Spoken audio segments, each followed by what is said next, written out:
Lecumanan dan Andi Azwan semalam secara resmi mengatakan bahwa mereka tahu keberadaannya Sylvester. Ingat, Sylvester ini sudah diterbitkan P48 loh. P48 itu artinya surat perintah eksekusi. Kalau mereka mengetahui keberadaan Sylvester, kemudian masih melindungi Sylvester, bahkan menyembunyikan Sylvester, mereka bisa ditindak loh. Dengan pasal 221 KUHP, obstruction of justice, menghalang-halangi proses hukum. Dan di pasal 221 KUHP itu, menghalang-halangi proses hukum itu jelas. Satu, menyembunyikan pelaku tindak pidana. Itu nggak boleh. Jadi kalau ada termul-termul yang menyembunyikan si Sylvester, bisa ditindak tegas. Bisa ditetapkan sebagai tersangka, bisa ditahan. Kalau ini ditindak oleh kejaksaan, akan ada calon-calon tersangka baru. Oke. Pasalnya obstruction of justice. Dan unsurnya insya Allah saya bisa percaya bahwa unsurnya terpenuhi. Assalamualaikum warahmatullahi wabarakatuh, teman-teman semua. Pada malam hari ini kita akan Zoom dengan Bang Abdul Ghafur Sangaji, SHMH. Assalamualaikum warahmatullahi wabarakatuh, Bang Abdul Ghafur Sangaji. Waalaikumsalam warahmatullahi wabarakatuh. Mas Arif nih, santai nih pakai kaos nih karena malam-malam. Iya, iya, iya. Kemarin kita Lagi lihat, di rumah nih, lagi di rumah nih. iya, iya, iya. Kemarin kita lihat Bang Abdul Ghafur Sangaji bersama Mas Roy Suryo berdebat dengan dua eh, kuasa hukum dari Sylvester Matutina ya. Yang pertama adalah Cumanan, yang kedua ada Ade Darmawan kalau tidak salah ya. Andi Azwan. Andi Aswan bukan kuasa hukumnya ya, Bang Abdul Oh, Ghafur bukan, ya. bukan, bukan. Bukan. Tapi Teman-teman, katanya teman iya, dekat. iya. Dan perdebatan itu cukup menarik. Ada beberapa poin yang ingin saya tanyakan dari perdebatan-perdebatan semalam soal Sylvester, dan karena kasus ini masih terus bergulir dan sampai dengan hari ini Sylvester belum ditahan, belum dinyatakan DPO secara resmi juga oleh Kejaksaan Agung maupun Kejaksaan Negeri Jakarta Selatan. Nah, yang pertama mungkin saya ingin minta tanggapan Bang Sangaji mengenai dua hal ya yang semalam sempat menjadi perdebatan cukup sengit, yaitu tentang bahwa Sylvester ini belum ditahan oleh kejaksaan karena Pak JK tidak pernah memerintahkan untuk menahan Sylvester ini. Yang kedua adalah soal gugatan pra peradilan oleh Aroki yang kemudian ditolak oleh majelis hakim, yang dengan penolakan itu menjadikan alasan Sylvester justru sudah kadaluarsa penahanannya. Nah, mungkin dua hal itu kita awali diskusinya. Nanti kita akan coba gali lebih dalam soal kasus ini. Silakan Bang Abdul Ghafur Sangaji. Oke, Mas Arif, selamat malam atas waktunya ya. Ya. Jadi putusan itu dibuat oleh majelis hakim. Kalau kita bicara sistem peradilan, itu dimulai dari peradilan tingkat pengadilan negeri Jakarta Selatan, kemudian pengadilan tinggi. Dua lembaga pengadilan ini disebut dengan judes faksi. Apa itu judes faksi? Yaitu menguji secara material, ya, unsur-unsur tindak pidana, kemudian perbuatan perbuatan yang diduga tindak pidana itu diuji berdasarkan fakta-fakta persidangan. Kemudian naik satu level lagi, yaitu adalah Mahkamah Agung. Ini yang disebut dengan judex juris. Judex juris itu adalah kewenangan Mahkamah Agung untuk memeriksa penerapan hukumnya. Ya, apakah pada tingkat pengadilan negeri dan pengadilan tinggi penerapan hukum oleh kedua peradilan tersebut sudah sesuai dengan KUHP maupun sesuai dengan KUHAP nggak? Terutama untuk hukum formilnya ya. Itu. Jadi kalau judex juris di tingkat kasasi Mahkamah Agung itu sebetulnya yang mereka perhatikan adalah pada penerapan-penerapan hukumnya aja. Gitu. Itu. Nah, dari situlah bahwa di dalam putusan itu kan ada namanya amar. Amar itu adalah konklusi daripada majelis hakim, ya. Nah, amar putusan pengadilan negeri dan amar putusan pengadilan tinggi menyatakan bahwa saudara Sylvester terbukti secara sah dan meyakinkan melakukan tindak pidana penghinaan, ya. Dia di pengadilan negeri hukumannya 1 tahun, pengadilan tinggi hukumannya juga 1 tahun. Begitu naik ke Mahkamah Agung, oleh Mahkamah Agung dikoreksi, Hmm. ya, ditambahkan. Jadi 1 tahun di pengadilan negeri, 1 tahun di pengadilan tinggi, dinaikkan oleh Mahkamah Agung menjadi 1 tahun 6 bulan. Hmm. Nah, memang benar, mak Yusuf Kala sebagai seseorang yang martabatnya diserang, itu memang tidak pernah memerintahkan untuk ditahan. Karena yang memerintahkan untuk ditahan seseorang itu bukan bukan pelapor, bukan saksi, bukan ahli, ya, tetapi yang memerintahkan ditahan itu kan adalah pengadilan dalam Hmm. amarnya. Jadi kalau mengatakan ya Pak JK tidak memerintahkan, ya memang Pak JK tidak pernah memerintahkan, dan siapapun yang memahami cara bekerja hukum pidana formil maupun hukum pidana maupun hukum pidana material, ya, memang mereka akan memahami bahwa hakim memerintahkan di dalam amar putusannya bahwa saudara Sylvester terbukti secara sah dan meyakinkan. Sah dan meyakinkan. Apa itu sah? Sah itu artinya seseorang itu telah diproses, dibuktikan sesuai dengan alat bukti yang sah. Meyakinkan itu artinya berdasarkan proses pembuktian di persidangan, menimbulkan keyakinan bagi hakim bahwa orang yang terdakwa ini adalah terbukti secara pidana material bahwa telah melakukan tindak pidana. Makanya bunyi amar putusan hakim itu adalah terbukti secara sah dan meyakinkan. Sah dan meyakinkan ini dua kekuatan hukum nih. Sah dan meyakinkan ini adalah teori pembuktian hukum yang dianut di dalam KUHP, yaitu pembuktian berdasarkan undang-undang secara negatif. Itu teori yang kita anut. Makanya semua putusan majelis hakim, mau dia pidana, mau terutama pidana ya, pidana itu selalu diawali dengan kata-kata terbukti secara sah dan meyakinkan. Jadi harus sah, temannya meyakinkan. Karena sah ini merujuk kepada alat bukti yang sah. Ini nggak main-main ini amar putusan ini. Meyakinkan itu artinya dari semua alat bukti yang diperiksa, baik keterangan saksi, ahli, surat, petunjuk, keterangan terdakwa, telah menimbulkan keyakinan pada hakim bahwa orang ini telah melakukan tindak pidana. Kemudian nanti diikuti pada amar berikutnya. Karena sudah terbukti secara sah dan meyakinkan, maka menghukum terdakwa. Ya, jadi yang memerintahkan seseorang ditahan itu bukan Pak JK, hakim. Dan ingat, hakim itu adalah wakil Tuhan di muka bumi.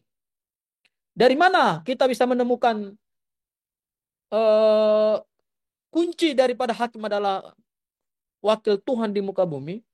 Berdasarkan KUHP, yang namanya putusan majelis hakim itu harus didahului dengan kata-kata sakti yang disebut dengan ira-ira putusan.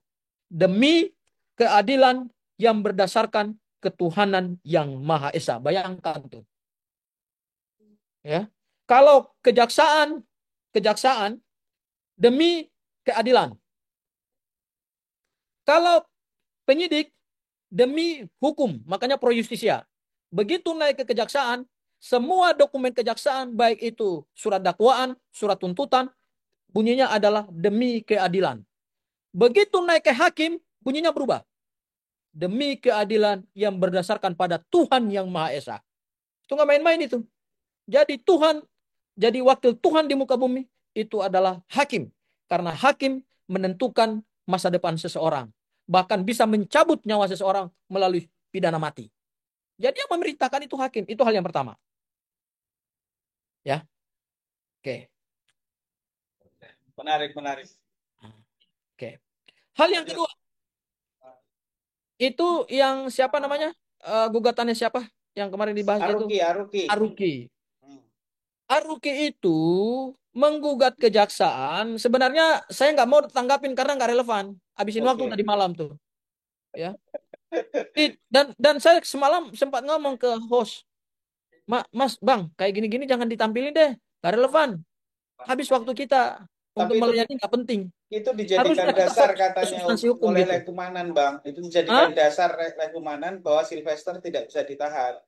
Gimana Jadi sih itu? jadi gini, aku nggak tahu ya nilai cumanan baca KUHP mana sih. Kalau lecumanan baca KUHP dan KUHP-nya negeri Konoha, ya hasilnya kayak tadi.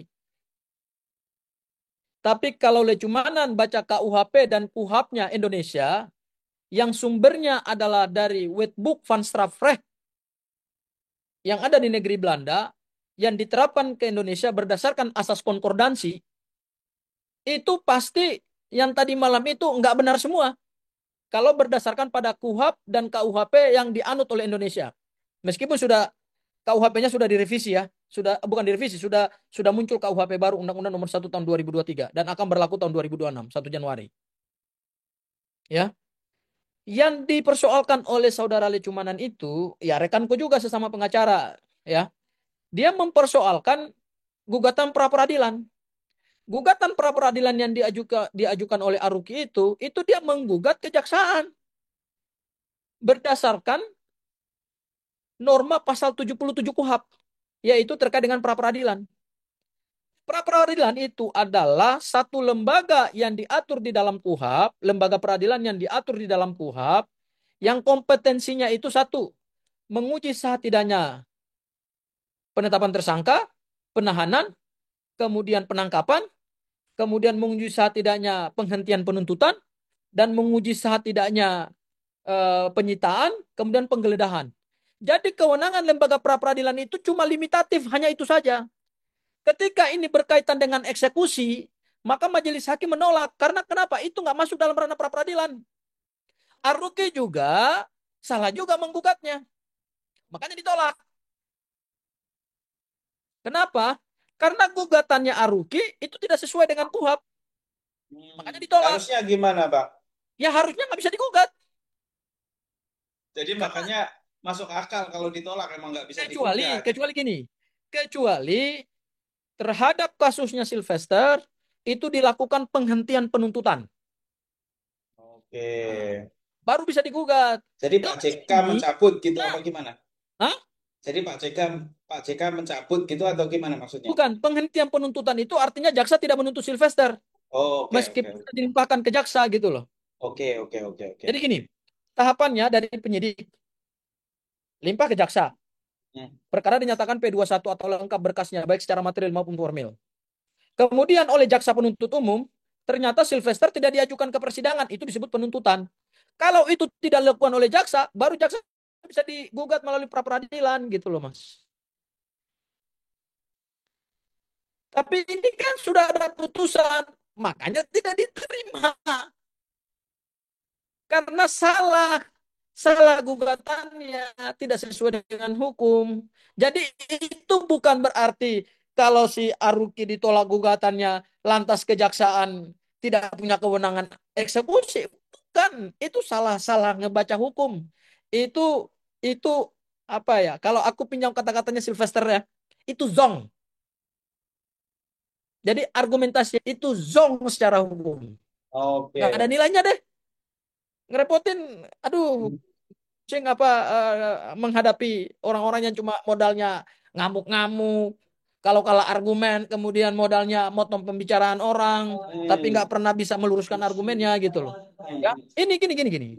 Kita selama 10 tahun rezim Jokowi, hukum kita itu sudah dirusak ya Oke. oleh Jokowi selama masa kepemimpinannya dia menjadi presiden.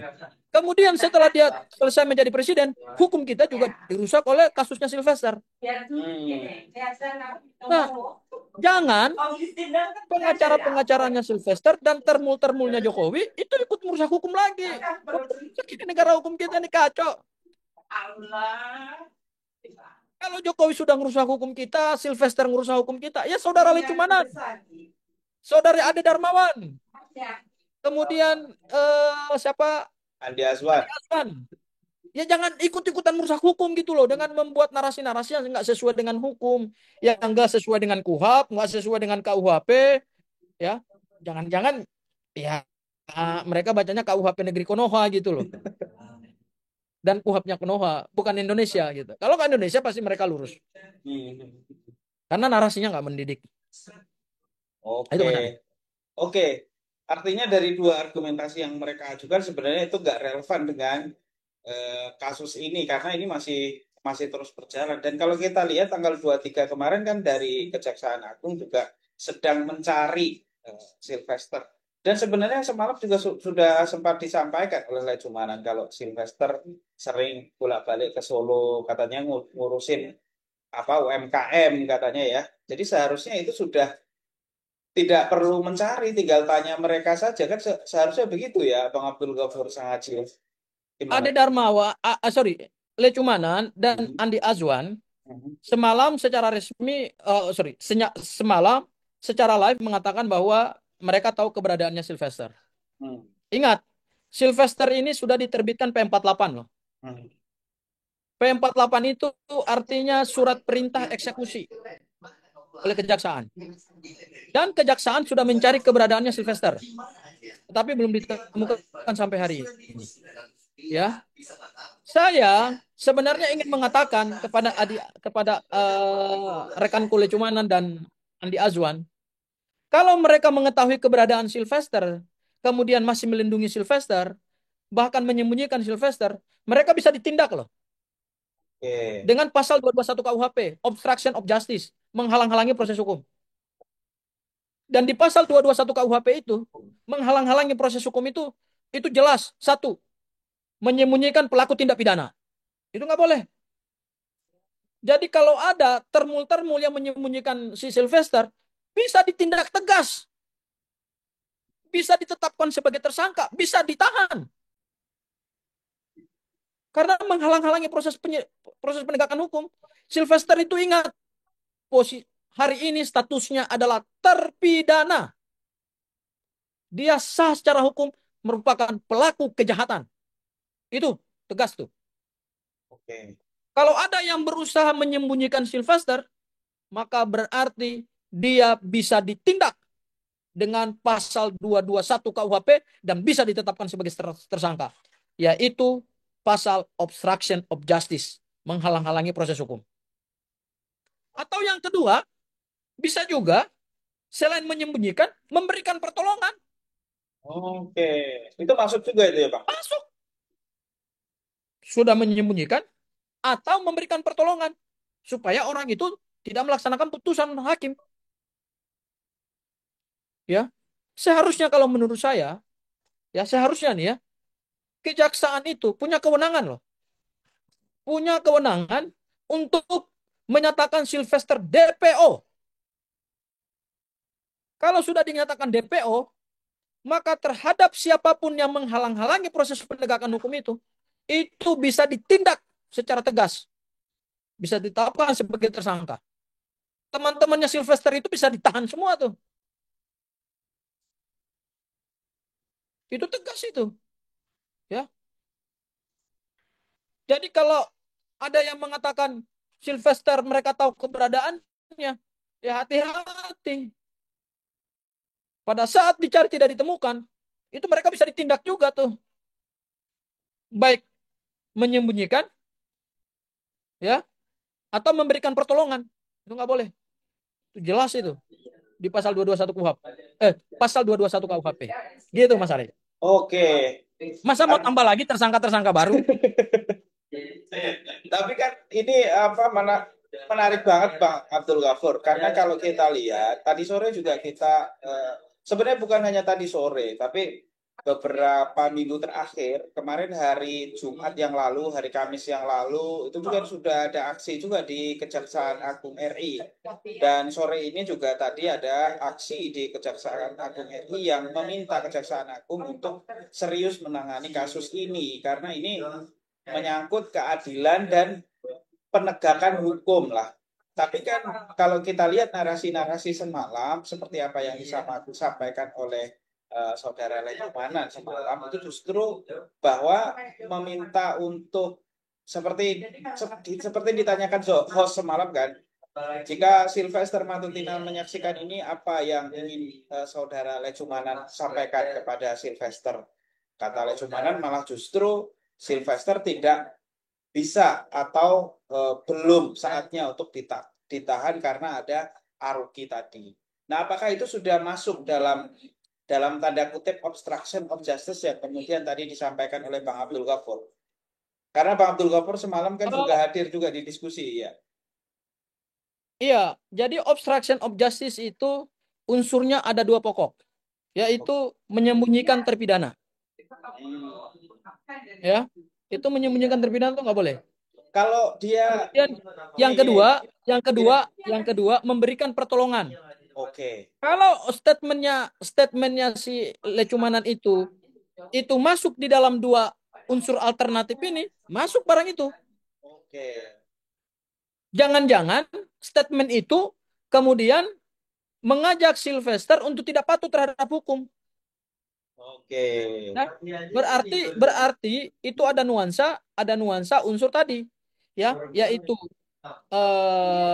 apa namanya memberikan pertolongan atau menyembunyikan, ya, itu juga bisa tuh menyembunyikan karena bahasanya itu supaya Sylvester tidak patuh terhadap hukum, itu Oh, bisa oke.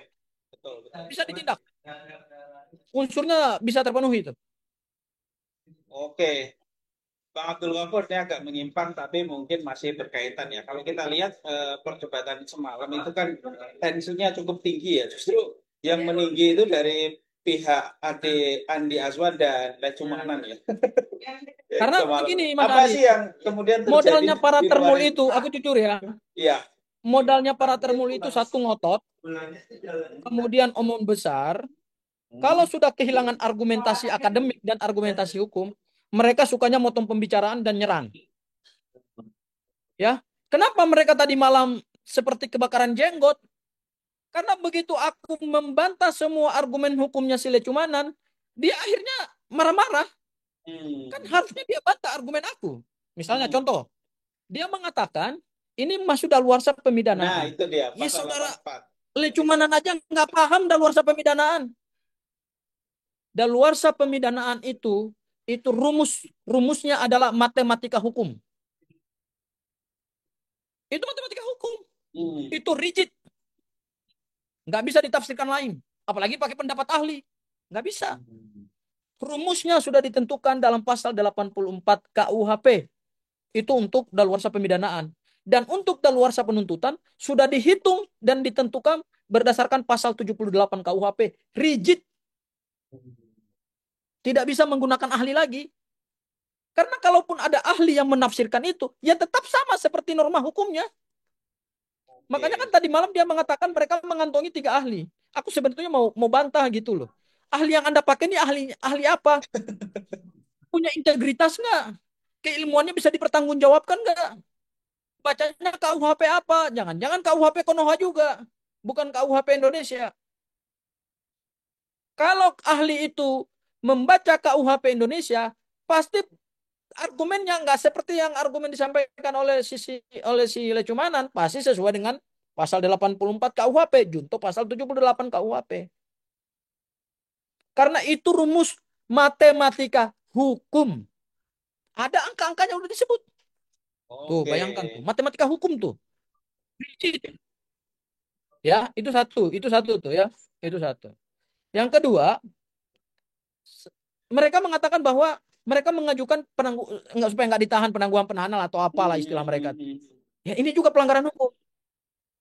Kalau putusan sudah ingkrah, tidak ada lagi namanya penangguhan penahanan berdasarkan pasal 31 KUHP. Penangguhan Oke. penahanan itu hanya diajukan kepada seorang tersangka dan kepada seorang terdakwa. Ini udah terpidana. Aduh, aku pusing loh. Aduh, oh, ilmu hukumnya baca di mana sih KUHP-nya atau KUHP-nya gitu loh. Ya.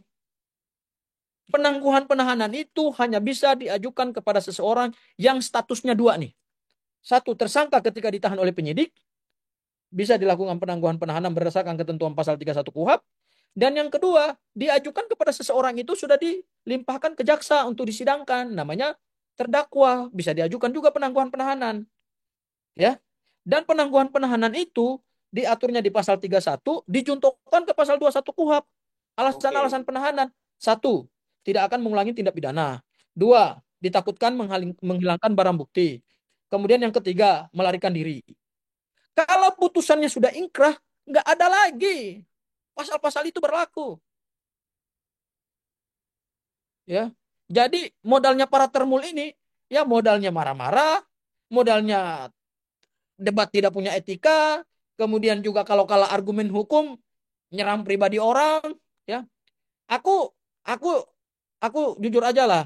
Aku kalau debat sama termul-termul yang model kayak begitu, ya akhirnya nanti kita sama kayak mereka gitu loh. Makanya aku nggak mau terlalu terlalu terbawa irama mereka lah. Modal mereka cuma omong omong gede, ngotot. Harusnya kan mereka bantah aja secara argumen hukum gitu loh. Hmm. Ya kan? Bantah, bantah setiap yang kita sampaikan tuh dibantah secara argumen hukum. Nah, soal kasus Sylvester. Aku ingin inti ya ke kasus Sylvester. Ini kasus Sylvester ini luar biasa loh. Ini kasus yang saat ini menurut saya, kalau segera tidak ditangani oleh pihak kejaksaan, ini merusak wibawa dan marwah kejaksaan. Kasus ini menyeret kejaksaan pada kehancuran integritas lembaga penegak hukum. Kasus ini kalau segera tidak dieksekusi oleh jaksa, maka merobohkan semua prestasi kejaksaan yang selama ini mendapat uh, nilai positif dari publik. Karena apa?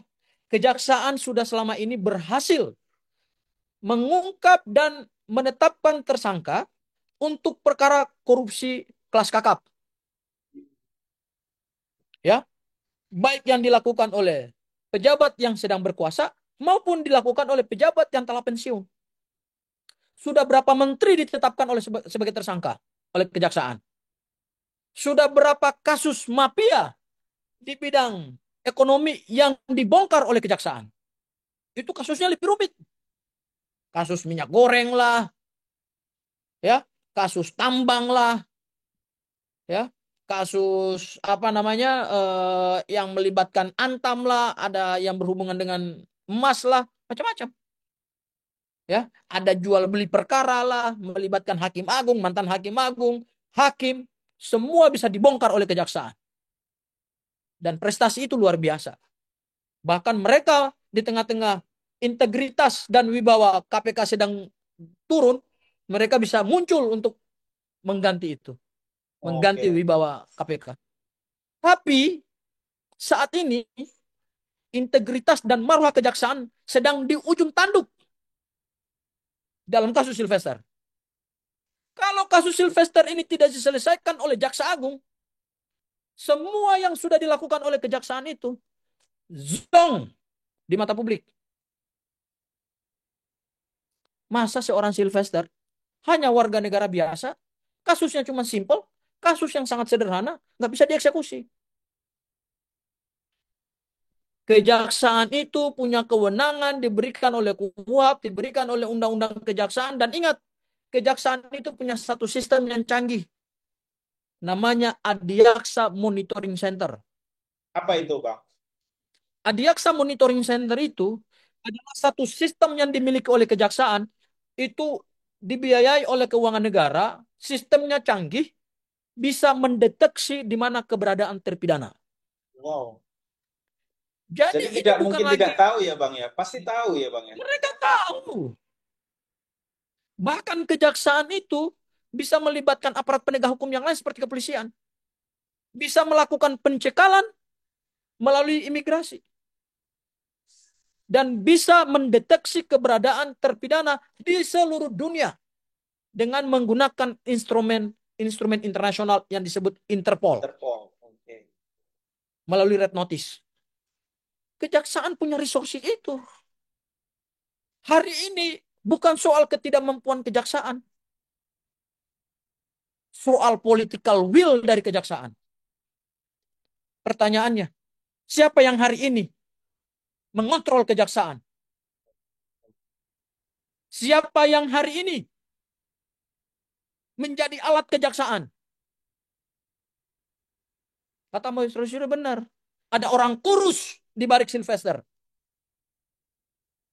Kalau nggak ada orang kurus, ini barang udah selesai. Mas Arief, kasus yang rumit aja bisa dibongkar oleh kejaksaan. Tapi hanya kasus simpel eksekusi Sylvester, kejaksaan seperti ogah-ogahan gitu loh. Hanya di publik mengatakan, iya kami sudah perintahkan jaksa untuk mencari. Masalahnya ketika Anda menetapkan itu, Anda cari enggak? Jangan-jangan Anda enggak cari lagi.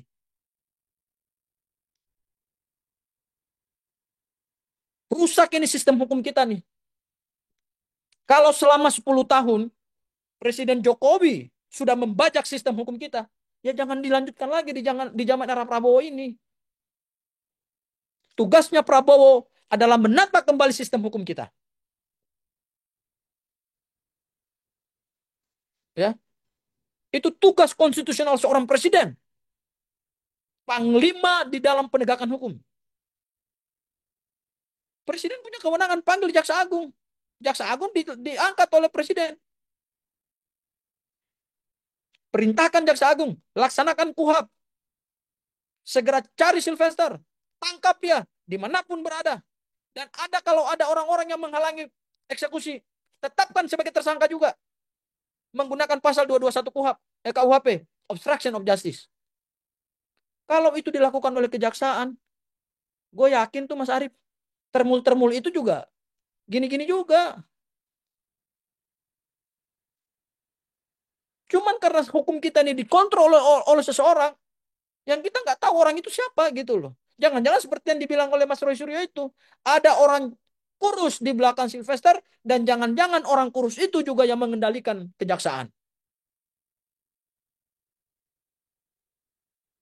Itu Mas Arief. Jadi ih, persoalan kecil kok Mas Arief. Oke, oke, oke.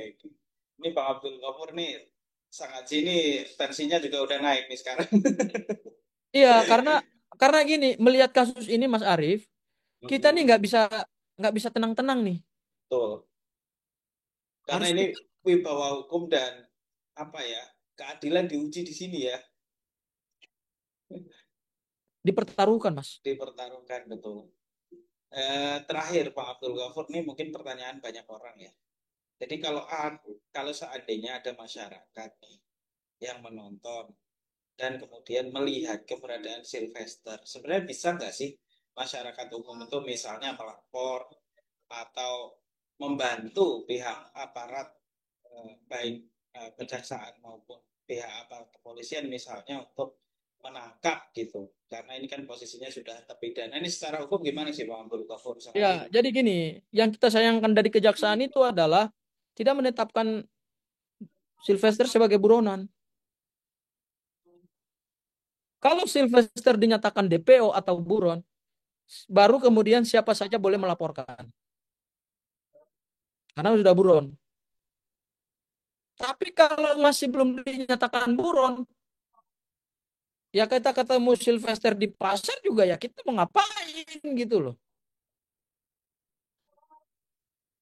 Kunci daripada kasus ini kalau mau ditangkap si Sylvester, segera nyatakan buron. Karena kalau sudah dinyatakan buron, berarti kita mempersempit ruang geraknya Sylvester. Dan kalau kita temukan Sylvester di pasar, nggak usah lapor ke kejaksaan, lapor ke kantor kepolisian terdekat supaya ditangkap oleh polisi. Tapi kalau belum dinyatakan DPO atau buron, ya nggak bisa Mas Arief. Oke. Itu kelemahannya di situ. Karena nggak bisa kita melapor kepada aparat penegak hukum kalau statusnya belum buron. Kita butuh adalah statusnya gitu loh. Mau nggak sih kejaksaan menyatakan Sylvester buron? Masa sudah beberapa bulan ini kasusnya sudah sedemikian menghebohkan 6 Indonesia? tahun Bang Abdul Ghafur bukan bulan. Ya 6 tahun, 6 tahun itu adem ayem ya. Ya sekarang dari mulai kalau aku nggak salah dari mulai bulan Mei lah. Ya. Bulan Mei ini kan baru kasusnya kebongkar nih. Mm-mm. Ya pada saat teman-teman kita Mas Roy Suryo dan Bang Kosinudin yang lain datang ke Kejaksaan Negeri Jakarta Selatan Betul. tanggal 31 Juli aku masih ingat itu. Mm-mm. Ya, tanggal 31 Juli itu baru semua terbongkar bahwa ada kasus Sylvester yang belum pernah dieksekusi. Kalau selama 6 tahun ini, ya memang ya ada mayat karena nggak ada yang tahu.